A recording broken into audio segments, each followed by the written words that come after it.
The Supernaturals, Black People and Ghosts, Episode 1. The Last Stop.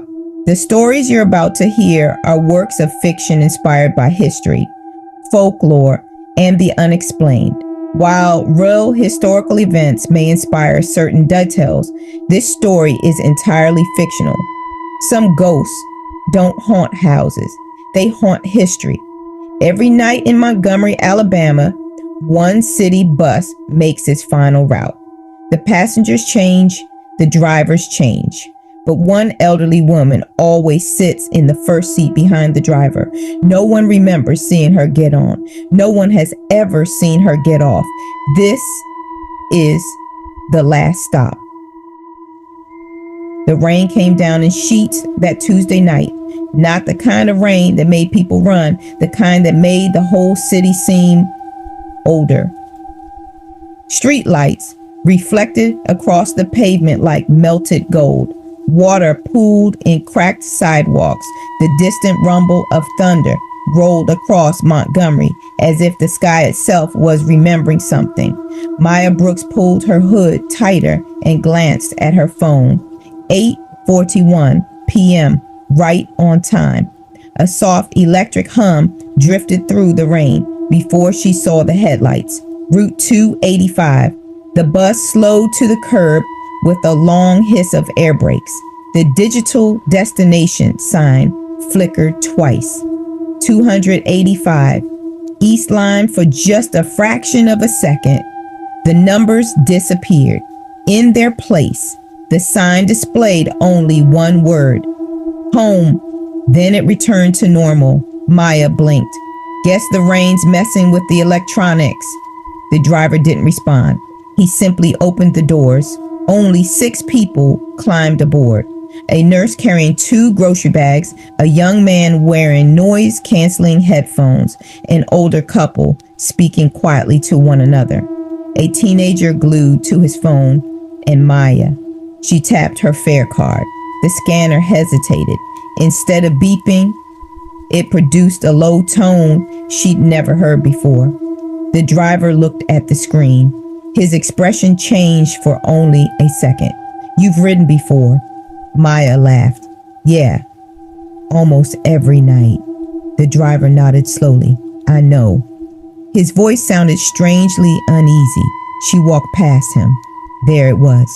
The first row behind the driver, occupied.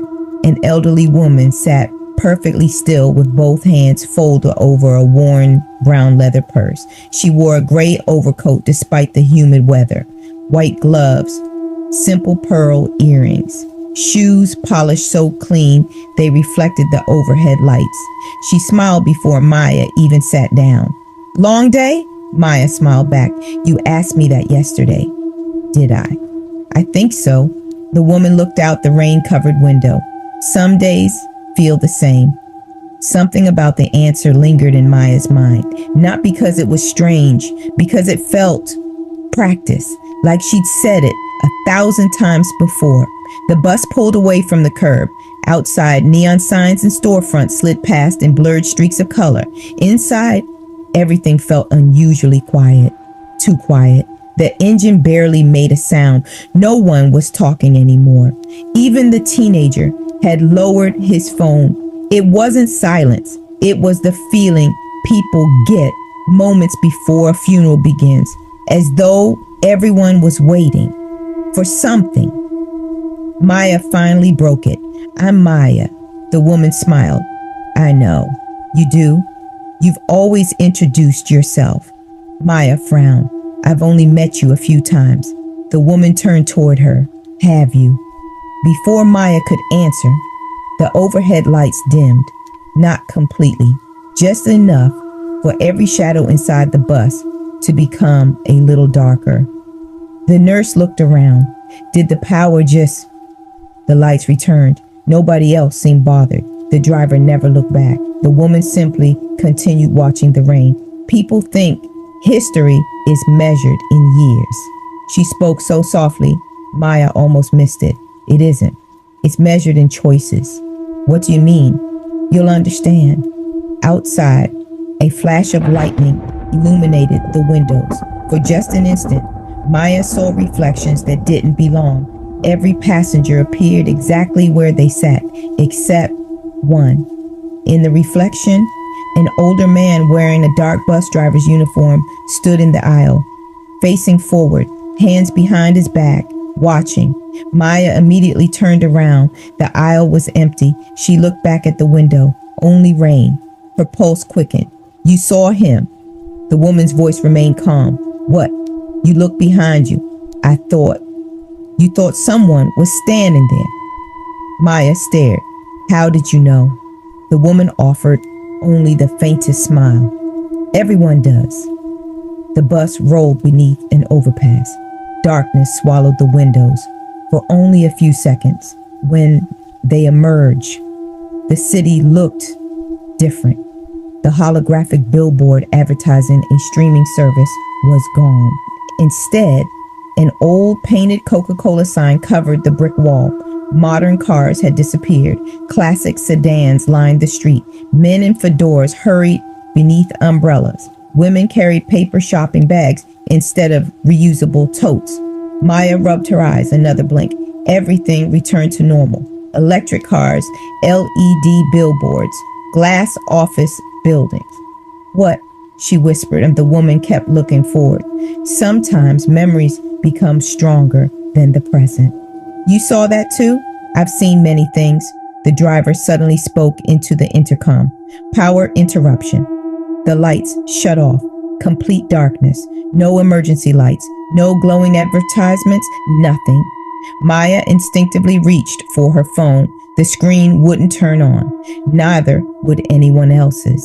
The silence felt impossible. Even the engine had stopped. No rain, no traffic, no breathing. Then a voice. Not loud, not close, just somewhere inside the darkness. Move! A man's voice, calm, firm. Move! Again, this time slightly closer. Maya couldn't tell where it was coming from. Someone farther back on the bus whimpered. Then came the third time. Move! The lights snapped back on.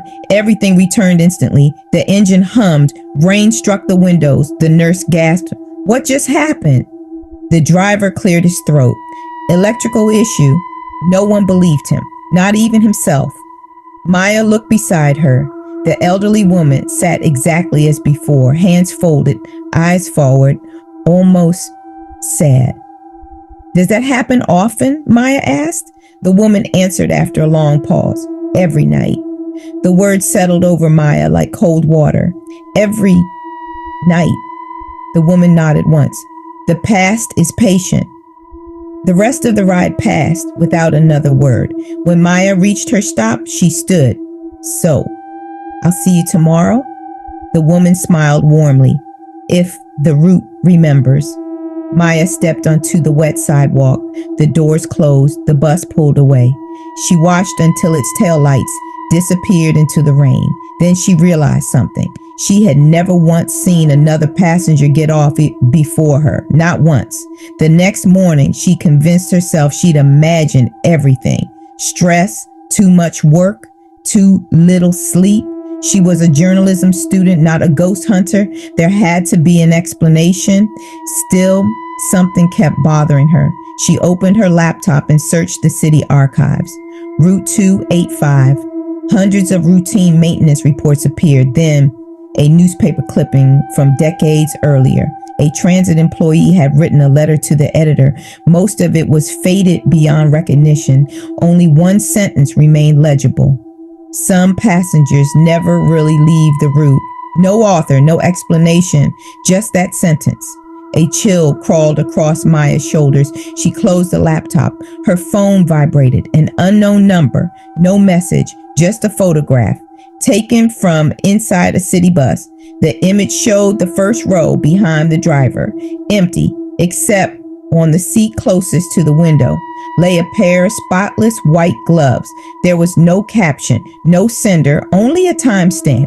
8:42 p.m., exactly 1 minute before Maya had boarded the bus the night before. She stared at the image for several seconds. Then her phone rang. Unknown caller. She answered. Silence. Not static, not breathing, just silence. Then, very softly, an elderly woman's voice. Don't miss your bus tomorrow. The call ended. Maya immediately dialed the number back. It didn't exist.